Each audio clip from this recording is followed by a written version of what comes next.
If you've been diagnosed with ADHD, exercise isn't about getting stronger or changing your body. It can be one of the most effective lifestyle tools for managing symptoms. So, welcome back to In the Pink podcast with me, April Federico.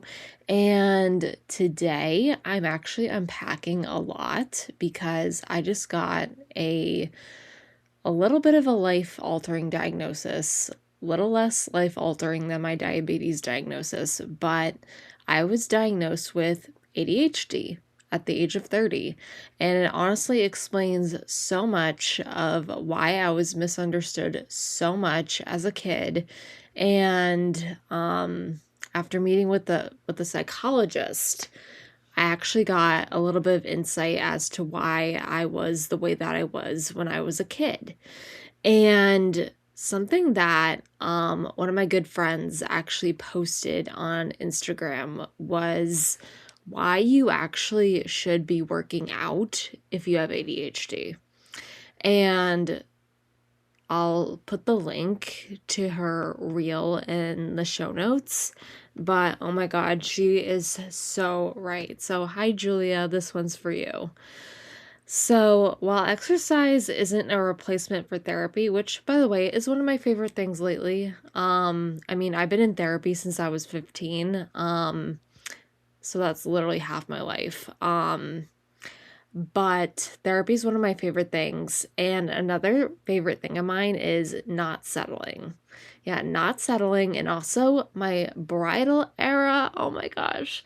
My save the dates just came in the mail. And I am so excited to send them out to the people that I love. And especially me and my fiance. And oh my gosh, I'm just so excited.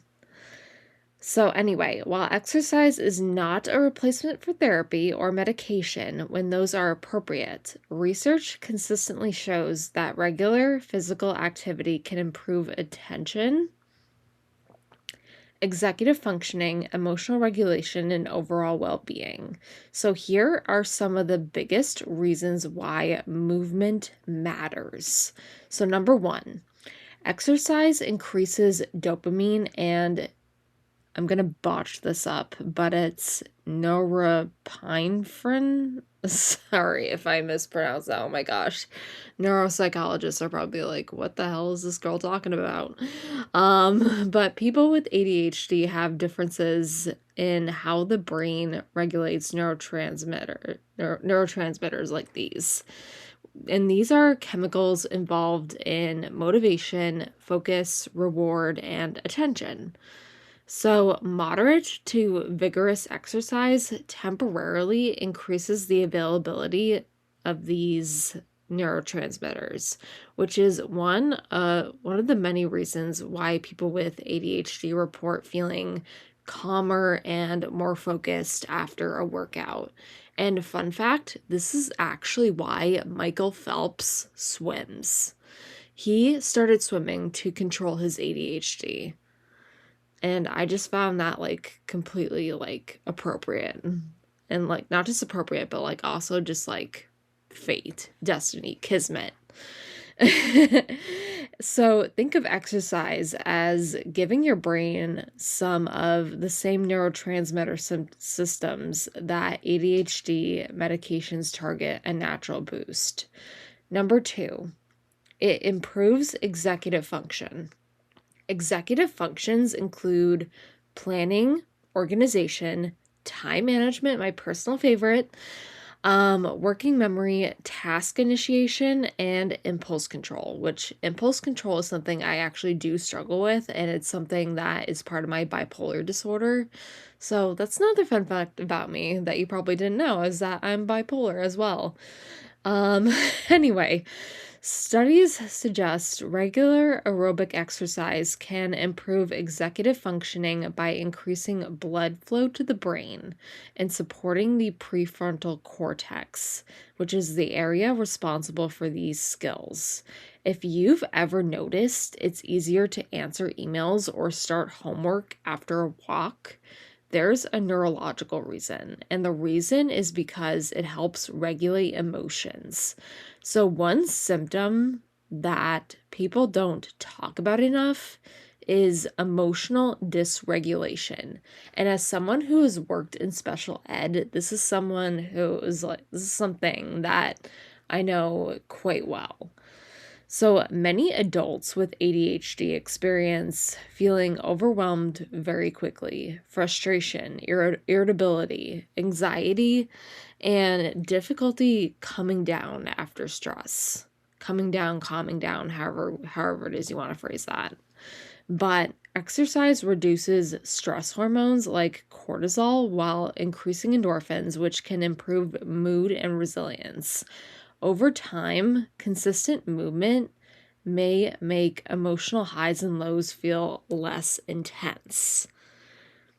And honestly, this explains so much when I would be on like a constant high whenever something good was happening, and then I would crash like a freaking airplane going down. Like, sorry, that's morbid, but but yeah, I'd be like at an all-time high, and then a week later I'd be like, what the hell am I doing with my life? But and also, if you feel that way, put that in the comments on Spotify if you're listening to this on Spotify, and if you're listening to this on YouTube, put that in there as well. And number 4, and this is something I'm struggling with currently as someone who's actually awake at 1:21 a.m. in the morning on a Sunday. So, better sleep equals better ADHD management. And sleep and ADHD have a complicated relationship. Like, if they were to put like their relationship status on Facebook, it's complicated. Oh my God, my dad jokes. But sleep and ADHD really do have a complicated relationship. Many people struggle with racing thoughts, delayed sleep, restlessness, and just waking up tired. And regular exercise has been shown to improve sleep quality, and better sleep often leads to better focus, memory, and emotional regulation the next day. And this goes into number 5. Exercise can reduce hyperactivity. Movement gives your nervous system an appropriate outlet for physical energy, and this doesn't apply to just children. Adults often describe hyperactivity as constant mental chatter, fidgeting, feeling restless, or needing stimulation. And exercise can satisfy some of that need for stimulation in a productive way. And in exercise, number 6 actually boosts brain-derived neurotrophic factor, otherwise known as BDNF. BDNF is often called fertilizer for the brain. It supports learning, memory, brain plasticity, and growth of new neural connections. And regular aerobic exercise increases BDNF, which helps your brain adapt and learn more efficiently. And 7, exercise builds self-trust. This part isn't neurological, it's psychological. Many adults with ADHD spend years believing they're lazy, inconsistent, unmotivated, or just simply bad at routines. And that's not true at all, because keeping a simple movement routine, even just 20 minutes a few times a week, can help rebuild confidence through repeated follow through. That sense of I actually did what I said I do matters. So, what type of exercise is best, you ask? So, the best workout is the one you'll actually stick with.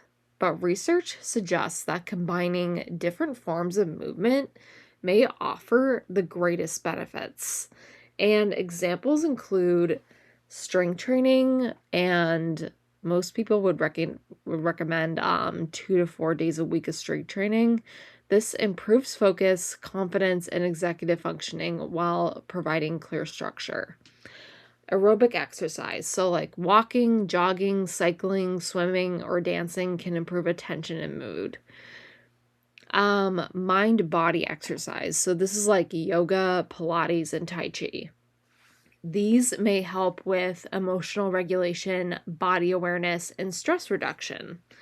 And short movement breaks. I cannot stress this enough. Even just like 5 to 10 minutes of brisk walking, stair climbing, or body weight exercises during the day can help reset attention. And if you're just starting, you don't need an hour-long workout or even like 5 hours in the gym. Like, neither of those are like sustainable, to be honest with you. Start with a 20-minute walk, one strength training session a week, until you feel comfortable building up your repertoire. Dancing to your favorite songs. This is also another one of my favorites. Like, my recent favorite is actually Olivia Rodrigo's new album.